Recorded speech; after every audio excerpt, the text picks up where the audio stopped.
మేము శ్రీవారి దర్శనానికి శ్రీవారి మెట్టు మార్గం నుంచి అయితే బయలుదేరామండి. అక్కడ ఎంట్రన్స్ లో శంకు చక్ర నామాలతో విగ్రహాలు ఉంటాయి. అక్కడైతే ముందుగా దీపం వెలిగించుకొని కొబ్బరికాయ కొట్టుకొని స్టార్ట్ అవుతారండి. ఇంకా అక్కడే వెంకటేశ్వర స్వామి టెంపుల్ కూడా ఉంటుంది. అక్కడ వెంకటేశ్వర స్వామి దర్శించుకొని ఇంకా మెట్ల మార్గం నుంచి అయితే పైకి అయితే నడుచుకుంటూ వెళ్తారు. 50 మెట్లు ఎక్కేసరికి అలసిపోయినట్టు అయిపోయిందండి. కాసేపు కూర్చున్నాము. అయ్య బాబాయ్ అని మెట్లు ఎంతసేపట్లో ఎక్కుతామా అనుకున్నాము. టైం పడుతుందేమో అనుకున్నాము. మొత్తం అయితే 2388 మెట్లు అయితే ఉంటాయండి. ఫస్ట్ లో 100 స్టెప్స్ ఎక్కేసరికి చాలా కష్టం అనిపించింది. ఆ తర్వాత అలవాటు అయిపోయిందండి.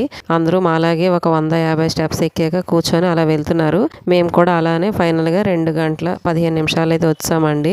చాలా మంది ఏజ్ ఉన్న వాళ్ళే ఎక్కుతున్నారండి. పెద్ద వాళ్ళే ఈజీగా ఎక్కేస్తున్నారు. ఇంకా ఫైనల్ గా రీచ్ అయిపోయామండి. ఇక్కడైతే మిగిలిన పసుపు కుంకుమ చాలా మంది మొక్కుకుంటారు కదా, ఆ మిగిలిన పసుపు కుంకుమ అయితే అక్కడ వేసేస్తున్నారు. అలాగే చాలా మంది కింద నుంచి కూడా ఎంత ఓపికగా బొట్లు పెట్టుకొని వస్తున్నారండి. ఇంకొంతమంది అయితే కర్పూరాలు కూడా వెలిగించుకుంటూ వస్తున్నారు. మొక్కులు అనుకుంటా.